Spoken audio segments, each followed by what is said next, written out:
Hi. Good morning. నేను మీ దాసరి కవిత. ఈరోజైతే నేను క్యారియర్ బాక్స్ తీసుకెళ్తున్నా కోర్ట్‌కి. ఈరోజే కాదు, రోజు క్యారియర్ బాక్స్ తీసుకెళ్తా. ఎందుకంటే బయట ఫుడ్డు అంత అనిపించదు కాబట్టి, బయట ఫుడ్ అనేది నేను తక్కువగా తింటుంటా.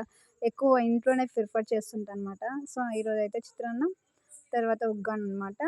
అందుకు నేను ఇంట్లోంచి క్యారియర్ తీసుకుపోతుంటే, ఎందుకో ఇది నేను పంచుకోవాలనిపించింది. నా డైలీ రొటీన్ ఎలా ఉంటది, ఏంటి అనేసి.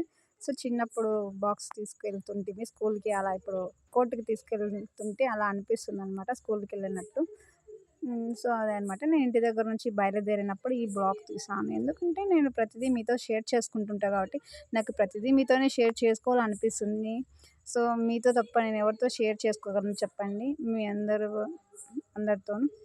నెక్స్ట్ ఇక్కడ బయలుదేరేటప్పుడు ఇంకా మీకు బ్లాగ్ తీసి పెడుతున్నా. సో, కంటిన్యూ‌గా చూడండి. ఇక్కడ నుంచి ఇంటి దగ్గర నుంచి బయలుదేరుతాను. నెక్స్ట్ ఆటో ఎక్కాను. ఆటో ఎక్కిన తర్వాత ఆటోలో వెళ్తున్నాను.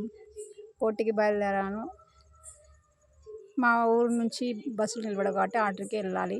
నెక్స్ట్ బత్తలపల్లి నుంచి ధర్మవరంకైతే బస్సులున్నాయి. నార్మల్‌గా అందరికి తెలిసిన విషయమే, బస్సుకి ఫ్రీ అనమాట. అక్కడి వరకు ఆటోలకెళ్ళాలి. మధ్యాహ్నం అయిపోయింది. మధ్యాహ్నం ఇంకా డైలీ రొటీన్‌లాగా తినాలి కాబట్టి, ఇంకా భోజనం తినడానికి స్టార్ట్ చేశాననమాట.